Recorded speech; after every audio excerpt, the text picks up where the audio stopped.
Halo semuanya, ketemu lagi. Kali ini gue mau ngebahas Nubia Red Magic 5G. Ya, ini yang waktu itu pernah gue taruh di video juga sebelumnya kalau handphone ini adalah hasil tuker tambah sama Air Jordan gue sama Om Diarkom. Gitu. Jadi sebelumnya ini handphone udah pernah dibahas di channel Om Diar sih, tapi itu cuma unboxing aja. Nah, kali ini gue mau bikin reviewnya nih. Tapi sebelum itu gue mau ngasih tahu dulu kalau ini adalah produk pure dari Cina ya. Jadi ROM-nya masih Cina. Dan ada beberapa hal juga yang nanti gue akan kasih tahu di tengah-tengah video. Sama ini emang udah bisa 5G, cuma karena di Indonesia itu nggak mendukung 5G ya udah berarti 5G-nya useless ya sementara ini. Dan gue pokoknya nggak bahas soal 5G-nya, gue akan pure ngebahas soal handphonenya aja. Oke, boxnya tuh kotak kayak gini aja, ada gambar kartunnya kayak gini, sama ada logo Red Magic di tengahnya yang kayak gini nih. Di sebelah kiri ada tulisan Red Magic, di kanan ini nggak tahu apaan ya, bacanya huruf dari Cina gini. Terus di baliknya nih mayoritas bahasa Cina semua dan gue nggak ngerti. Yang kebaca sama gue ini cuma ada Snapdragon 865, 144 Hz refresh rate-nya, sama ini dapat casan yang 55 watt, sama RAM 8GB serta internal storage-nya 128GB. Nah, pas kita buka HP-nya tuh kayak gini. Ada 3 kotak lagi di dalamnya. Yang gede ini isinya colokan SIM card sama kertas-kertas petunjuk penggunaan kali ya, sama garansi ini kayaknya. Gue nggak ngerti soalnya ya. Dan ini lumayan bete sih karena nggak dapat case bawaannya. Tapi di handphonenya ini kita dapat anti gores bawaan kok. Di kotak kedua ini isinya ada kepala charger yang 55 watt, sama kotak terakhir ini kabel casannya yang warna merah Type C to C, dan ini ujungnya ada yang bentuknya L ya. Oke, sekarang bahas fisiknya dulu ya dan ngomongin soal interface bodinya dulu nih. Bagian depan punya layar 6,65 inci, panelnya AMOLED dengan resolusi Full HD+, serta masih ada bezelnya nih atas sama bawah. Nice lah, kalau handphone gaming tuh emang enakan kayak gini ya. Jadi nggak ada tompel-tompelan ataupun notch lainnya. Di sebelah atas ada lubang mic sama lubang jack audio. Di sebelah kanan ini lumayan rame nih. Ada capacitive button buat ngegame kayak tombol L sama R sih kalau di stick PS ya. Dan ini bentuknya tuh kayak fingerprint. Terus yang di lubang ini adalah keluaran udara dari kipas di dalamnya. Dan di seberangnya ini adalah lubang yang buat ngisepnya. Jadi di HP ini emang udah ada dedicated fan di dalam handphonenya ya guys. Tombol volume sama power juga ada di sebelah kanan sini, yang bisa gue bilang posisinya tuh terlalu turun dari handphone kebanyakan. Jadi buat gue pribadi sering keklik aja sih tombol volume padahal mau nyalain HP-nya yang harusnya pencet tombol power. Di sebelah kiri ini ada tombol warna merah adalah game mode. Jadi kalau mau main game tinggal digeser aja tombolnya kayak gini. Terus ini juga ada pin konektor buat tambahan aksesoris. Sayangnya gue nggak punya. Bagian bawah sini ada SIM tray yang cuma bisa nampung 2 nano SIM card aja. Terus ada lubang mic, lubang port Type C sama speaker. Ngomong-ngomong soal speaker, handphone ini dual ya. Jadi ada yang di bawah sini sama di earpiece. Dan keluaran suaranya gue bisa bilang bagus. Detail sama sharp dah, pokoknya kencang suaranya guys. Ciri khas handphone gaming lah pokoknya. Bagian belakang HP-nya tuh mulus, licin gini aja, dilapisin sama kaca pokoknya. Bentuknya nih dengan berbagai garis yang simetris. Beda sama ROG Phone 2 yang asimetris. Warna yang gue pegang ini juga hitam ketemu merah, cakep sih gue ngeliatnya.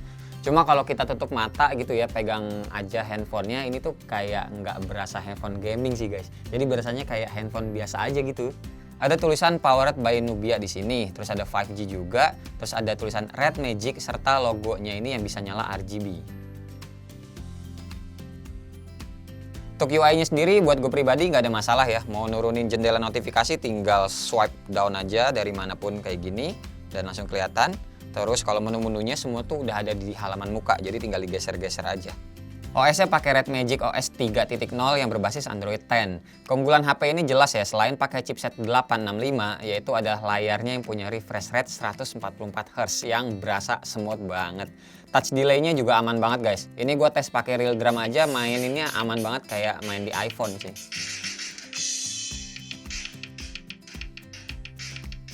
Buat bagian security juga fingerprint-nya udah di layar sama ada face unlock. Dua-duanya cepet, nggak ada masalah buat gue. Nah guys, sebelum lanjut lagi kayak yang tadi gue bilang di awal, kalau unit yang gue pegang ini adalah pure dari Cina ya, jadi nggak ada Google-nya, atau bisa dibilang kasarnya nggak ada GMS-nya juga di sini. Kalau gue lihat-lihat di video review yang lain, mereka tuh udah ada juga yang OS-nya global, cuma yang ini belum gue masukin OS global karena emang pure gue pengen bahas yang kayak gini aja.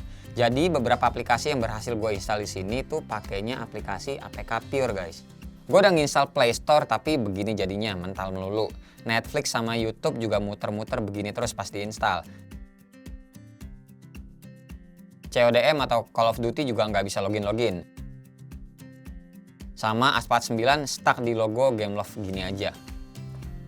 Jadi saran gue kalau teman-teman pengen beli handphone ini, pastiin dulu ke sellernya ya, apalagi soal IMEI. Udah aman apa belum, dia udah bayar pajaknya apa belum. Kalau unit yang gue pegang ini udah aman, karena sebelum tanggal 18 April kemarin udah gue masukin kartu M3 gue.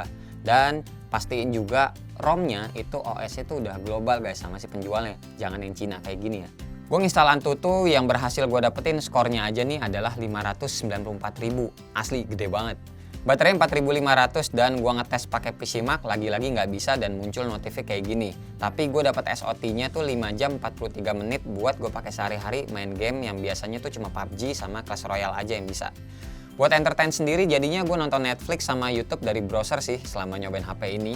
Di PUBG sendiri grafiknya bisa mentok kanan semua, tapi kalau dibandingin sama Note 10 gue yang pakai Snapdragon 855 masih kalah di frame rate-nya yang bisa mentok sampai ekstrim semuanya. Mungkin ini cuma perkara softwarenya si PUBG aja yang masih belum optimal di Snapdragon 865. Maklum ya, soalnya kan chipsetnya juga masih tergolong baru. Pokoknya kalau mau main game, simpelnya slide aja nih tombol game mode yang merah ini. Pas lagi main juga bisa setting-setting kapasitif buttonnya nih kayak gini. Dan ada keterangan juga soal CPU, GPU, serta network atau sinyalnya yang ditangkap. Dan bisa langsung atur juga refresh rate layarnya juga. Kalau milihnya yang 144Hz, otomatis ada warning konsumsi baterai akan lebih boros. Terus ini juga ngecasnya asli guys, jagoan sih. Nggak nyampe sejam ini full loh dari sisa 2% yang pas tadi gue ngetes SOT-nya dalam keadaan HP-nya juga nyala ngecasnya.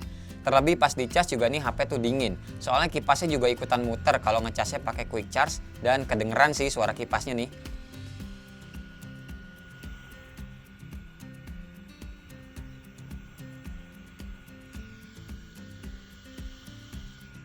Dah pokoknya kalau ngomongin soal performance, Snapdragon 865 itu nggak usah diraguin sih. Baik yang unit Cina ataupun global, nanti kalau misalnya teman-teman beli, pasti sama aja kencengnya dah.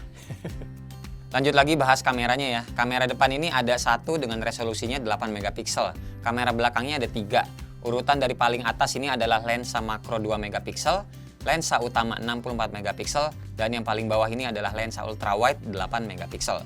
Buat hasil fotonya mah ini bisa dibilang bagus banget ya buat HP gaming. Wajarnya HP gaming tuh masih untung gitu loh ada kameranya guys. Perekaman videonya juga nggak main-main. Kamera belakangnya bisa rekam sampai 8K atau 8K.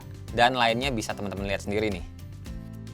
Kamera depannya cuma bisa Full HD aja 30 fps. Jadi 2K aja nggak bisa. Agak-agak bertolak belakang sih sama kamera belakangnya ya. Tapi ya nggak apa-apa lah. Toh ini juga kan HP gaming. Buat UI kameranya juga banyak banget macamnya guys, selain foto sama video. Dilihat nih, foto aja bisa zoom digital sampai 10 kali. Terus ada kamera family yang isinya juga ada segini banyak. Terus ada mode pro juga yang settingannya juga ada banyak kayak gini. Terus ada night mode dan yang terakhir ada portrait mode atau bokeh. Buat kamera depannya juga ini punya menu yang mirip-mirip.